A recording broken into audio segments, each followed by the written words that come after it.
విశాఖపట్నంలో జరిగిన దారుణమైన హత్య కేసు ఇప్పుడు సంచలనంగా మారింది. ఒడిశాలోని రాయగడలో ఒక సూట్ కేసులో అనుమానాస్పదంగా లభ్యమైన యువతి మృతదేహం విశాఖకు చెందిన సంధ్యదిగా పోలీసులు గుర్తించారు.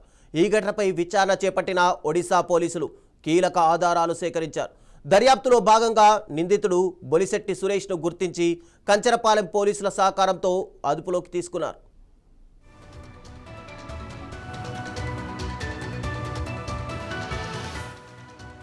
సురేష్ ఒక పోలీసు వాహనానికి డ్రైవర్గా పనిచేస్తున్నాడు.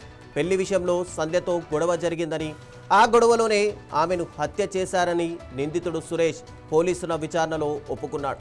హత్య జరిగిన తర్వాత మృతదేహాన్ని ఒక సూట్ కేసులో ఉంచి విశాఖలోని జ్ఞానాపురం రైల్వే స్టేషన్ నుండి రైలులో రాయగడకు తరలించి అక్కడ పడేసినట్లు పోలీసులు వెల్లడించారు. ఈ హత్య 15 రోజుల క్రితం జరిగిందని పోలీసులు భావిస్తున్నారు. ఇక ప్రాథమిక దర్యాప్తులో సురేష్కు పెళ్లైన అతను సంధ్యతో సంబంధం కొనసాగించినట్టు తెలుస్తోంది. పెళ్లి చేసుకోవాలని సంధ్య ఒత్తిడి చేయడం వల్లే సురేష్ ఈ ఘాతుకానికి పాల్పడినట్టు పోలీసులు చెబుతున్నారు. ఈ కేసులో ఇంకా పూర్తి స్థాయి దర్యాప్తు కొనసాగుతోంది. ఇక పోలీసులు మరిన్ని వివరాలు సేకరించే పనిలో నిమగ్నమయ్యారు.